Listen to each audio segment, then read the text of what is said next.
So they had an emissary who would actually travel between the Congo and the Vatican to act as an ambassador.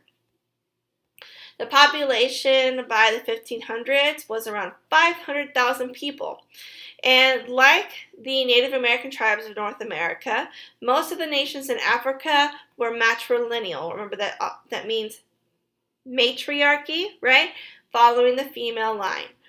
Women played a large role in trade, farming, electing community leaders to make policies or decisions for the community. They were also over childcare and food prep. Men hunted, fished, raised livestock, and fought battles to protect the country. There was a class system in the continent of Africa, in a lot of the societies that made up Africa. The top class was made up of priests and nobles. Those would have been the ones practicing Catholicism, or at least the upper ranks of Catholicism. Most of the population was middle class.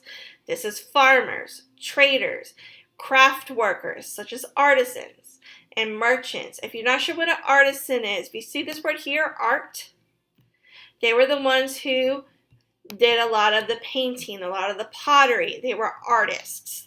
They were artisans. And remember merchants? Remember merchandise? These are people who sell products, okay? The bottom tier, these were slaves that were men and women. However, this severely differed from the European definition of a slave. In Africa, if you were enslaved, you were most likely captured in war. You were punished for criminal behavior, or you had some type of unpaid debt.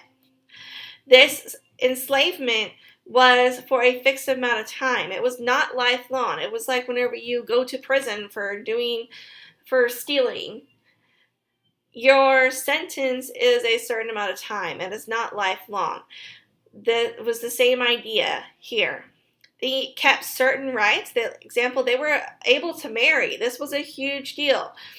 And their children were born free. They were not born slaves. So they were not born a part of that system. The African slave trade itself started as early as the 8th century. That's 700 AD. We had West Africa sold slaves to the Portuguese and to traders from the Mediterranean. So in the 16th century, the demand for slaves increased greatly. So something I want to pause and show you here. Some people get confused with this. What does the 16th century mean? Okay, so something I always tell my students, take the year, subtract 1, so 16 minus 1, 15, add 2 zeros. We're talking about the 1500s, okay? So demand for slaves increased greatly. There was a huge demand for sugar cane. Just like we have a huge demand now, it started back in the 1500s.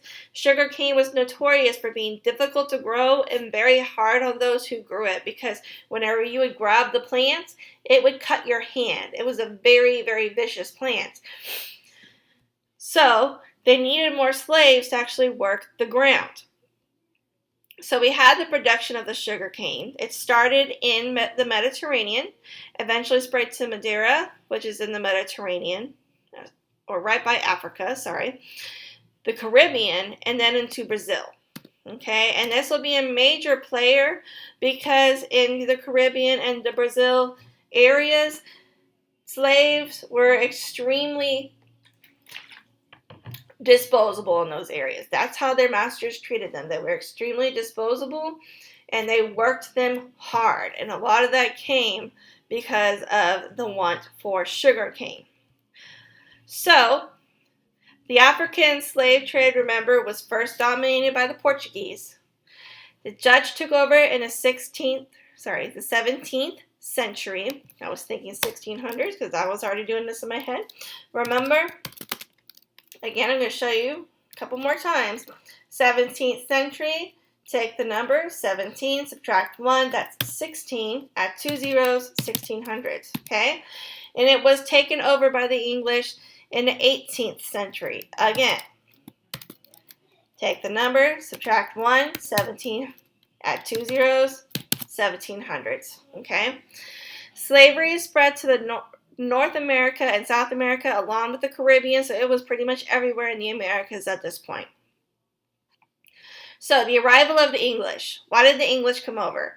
We had religious wars, Catholicism versus Protestantism. If you ever, like I was mentioning before, if you've ever seen Rain, you will know that Catholicism and Protestantism was a huge deal of contention between people and between nations. They would start war over these because nations that were Catholic had the support of the Pope. That meant that they had the Pope's army and the Pope's money. Those who were Protestant did not, so they felt threatened by those Catholic countries, that they were going to be under attack at any time. Along with this, we are already seeing a shortage of land. Okay, the availability of land was dwindling in these parts. So remember, if you're looking here, this is Europe, guys. This is Europe, okay? United Kingdom. Over here, you would have an entire country right here all fighting for land. Versus over here, you have all of this area, or at least that's what they saw. You had all of this area over here. So it was advantageous for them to move over here so that way they could have more land, much cheaper price, and be able to have more of a say over their lives, especially because they were further away from the monarchs at that point. So many farmers also decided to raise sheep for wool instead of growing food on their land. So remember, we're already having a land shortage. And what little food is being grown on that little amount of land is being taken away because farmers decided they wanted to raise sheep for wool instead of growing that food. So there's a huge food shortage because of that. And from 1485 to 1603, the population rose from 3 million to 4 million people. So you have a land shortage, you have a food shortage, and you have 1 million people also being added to the population. So this was a huge reason why people would choose to move. We had the merchant class. These people fueled ambition for colonization. They were looking for new markets. They wanted places to sell their goods. They were given charters issued by the crown, so that would have been a monarch, a king or a queen. They gave merchants power to hold a monopoly on selling a product. So they could say, okay, only Julio is allowed to sell wool under the Spanish crown in this area. That is it. That meant that no other merchant was able to compete with Julio because he was the sole proprietor. He was the sole seller of that wool. This meant that he could charge whatever price he wanted because he didn't have any competition. So this greatly increased their profit too. So speaking of wool, the industry actually started to collapse by the 1550s. Remembering that we are deep into the Columbian Exchange at this point, and part of that Columbian Exchange was cotton. Cotton came cheap and under cheap labor because the slaves were forced to work the fields. So because of that, they gained a huge profit, and the wool industry was really edged out because of that. We had the Protestant Reformation. So remember, this began in Germany in 1597. This was started by Martin Luther. If you have a hard time remembering that, remember Lutheranism, part of Christianity. They are a Protestant religion. It was started by Martin Luther, okay? He challenged the teachings of the Catholic Church. Then we have John Calvin, who's known for Calvinism.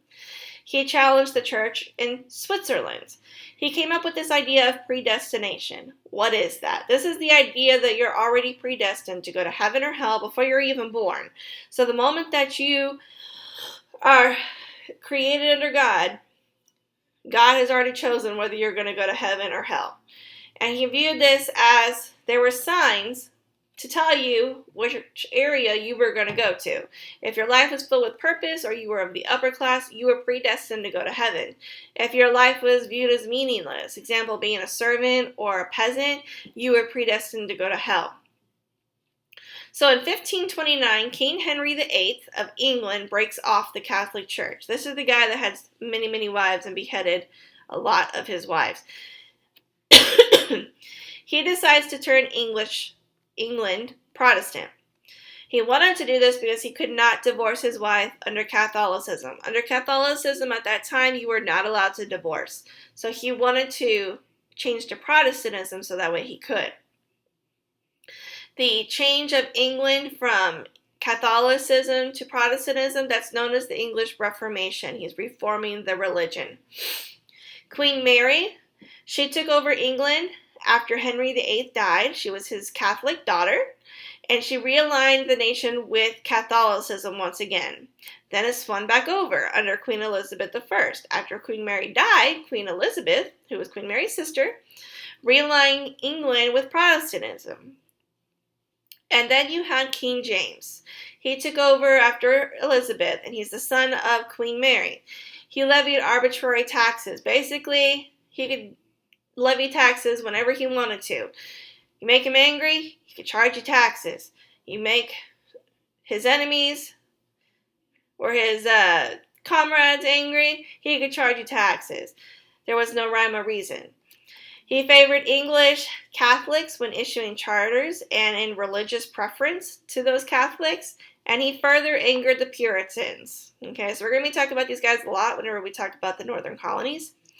But the Puritans were angered by the constant change in religion of England and the corrupt church officials and practices. They wanted to purify the church. Remember, Puritan, purify. They wanted to simplify worship. They wanted to get rid of the pomp and circumstance, get rid of the ceremony, and look to one male central church official instead of having the many different types of leaders that you had under the Catholic Church. So first, English settlements. So remember the Atlantic was dominated by the Spanish at first. 1588, King Philip of Spain actually sent the Spanish Armada to battle the English across the English Channel. England did not take too kindly to this maneuver of trying to take over them, but their boats were much smaller than the massive warships of the Spanish. So this actually gave them a tactical edge because they were able to maneuver around the Spanish, and they quickly dominated the Atlantic. So, Gilbert and Raleigh took over for England in the exploration side. So one of the efforts they actually led was to colonize Ireland. They wanted to colonize a part of Ireland and take over power over its people and its resources. So in 1578, Gilbert actually obtains a permit to colonize the heathen land, those who were not Christian, okay, and had not yet been taken by the prince. So he went to Newfoundland, and he was lost at sea because of a storm. So because of that, Raleigh takes over. He sets expedition to North American coast. He is the one who founded Virginia. This is named after Queen Elizabeth. She was also known as the Virgin Queen. She was the queen who had never married, so they knew her as the Virgin Queen. In 1585, Raleigh recounts Sir Richard Grenville. So he goes to the island, he recruits his cousin, Sir Richard Grenville. There we go. He goes to the island of Roanoke off the coast of North Carolina. So Roanoke might sound familiar as the island of lost people, the island that people don't know what happened to the settlers. So the first round, he took people to the island of Roanoke after destroying a Native American village that occupied there, because the Native American village had taken something from him. So he decided to destroy the village and make it for the English instead. So, 1586, Drake came back with supplies and reinforcements from England, but he decides to pick up the colonists and take them back to England. So 1587, we have a second attempt at colonizing Roanoke. So John White, he led colonization effort with, this is when I'm telling you about how the men outnumbered the women. There were 91 men, 17 women. These are most likely married to these men, and 9 children. Then White had left Roanoke in 1587 to get supplies. He can't return until 1590 because of wars that are happening in Europe. It's not safe for him to cross the ocean until then. So whenever he does return to Roanoke, he discovers that the colonists have actually abandoned the island, and they leave the word Croatoan. Early 1600s, London merchants colonized Virginia from a charter issued by King James I and gave them exclusive rights to colonize the southern colonies. 1606, Plymouth merchants get the rights to the northern colonies. Okay? So the French in the Americas, we have Giovanni de Verrazzano. This is an Italian explorer who sailed under the French under King Francis I. He is hired to explore new trade routes across the Atlantic and find a new route to the Pacific. So he was able to find new trade routes across the Atlantic, but this route to the Pacific was not actually built or taken until the Panama Canal near the year 1900. So he was not successful in his endeavor for the route to the Pacific. 1524, he lands at Cape Fear. What he does is he charts and maps territory north along his route. So he stops at New York Bay, Long Island, Narragansett Bay, Cape Cod, and Newfoundland. So what he did basically was he landed around here and charted his way up and mapped out the area. So, here we go. Samuel de Champlain, 1608, he establishes the first permanent settlement in Quebec. Remember, that's in Canada. He established strong relationships with Native American tribes. He establishes a successful fur trade, which really helps to fuel the French economy once the French really come into the New World. He had a close interaction between the Coureurs des Bois and Native Americans. So he learned their languages and customs of the Native Americans. He enlarged the fur trade network along the St. Lawrence River, and remember that's in Canada, and developed trade and military centers in Quebec and Montreal. 1634 establishes a first permanent trade center along the St. Lawrence River, and he forms a strong alliance with the Montagnais, Algonquians, and Hurons in that area. Remember that those who tended to work with the tribes tended to be more successful, at least in this time period, because they had those routes. They weren't having to battle the tribes to get through, and they weren't having to battle their way for supplies, versus those who chose to just compromise and find middle ground. We have the Jesuit missionaries, the way you can remember that if you're not sure what that means. Jesuit, if you see that, Jesus. Okay, they're very much about converting people to Christianity. They arrived in 1634. In 1639, they founded a Santa Marie aux Hurons. So this was basically just created to encourage cooperation and conversion with the Huron. They wanted to find middle ground with the Huron, but they also wanted to convert them into Christianity because remember, they did still think that they were heathens or heretics at that time. They established farms, a hospital, a mill, and a church. They taught skills such as blacksmithing. If you see blacksmithing, think metal. It's metalworking.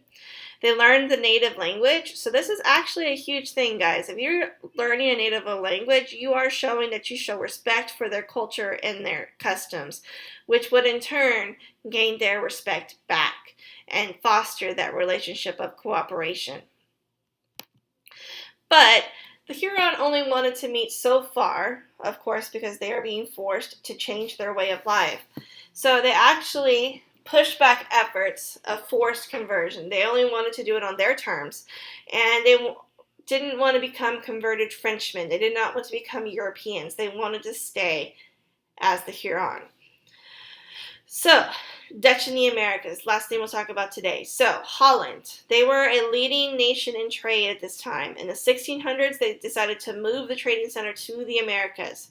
So, we have Hudson. This name should look familiar if you're familiar with places like New York. Think of Hudson, you think of the Hudson River. He explored New York and that area. So, the river that he took was the one that was named after him. He claimed territory along the whole way for the Dutch, and he built a town on the island of Manhattan, which you later know became New York. So it was actually the island of Manhattan. New York was first named New Amsterdam because they were under the Dutch. And then later, whenever the colony was taken over by the English, it became renamed New York. We have the Dutch settlements in 1618, Sint-Maarten, 1625, St. Croix, 1634, Bonaire and Curaçao, 1636, St. Eustatius, and from 1630 to 1654, they controlled a large swath of land in northeast Brazil. And to show you how powerful a nation they were, because they had a lot of power through trade, they actually owned half of what all European nations in that time period in that area owned. So between the Americas, the Dutch actually owned half of that area. It's a pretty big feat at that time.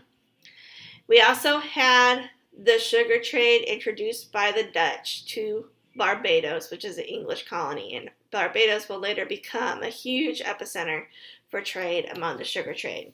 So that's it, guys, for this chapter. If you have any questions, please make sure to email me. Take advantage of my office hours. I'll be happy to answer any questions or concerns you have, and I look forward to seeing y'all soon. Bye.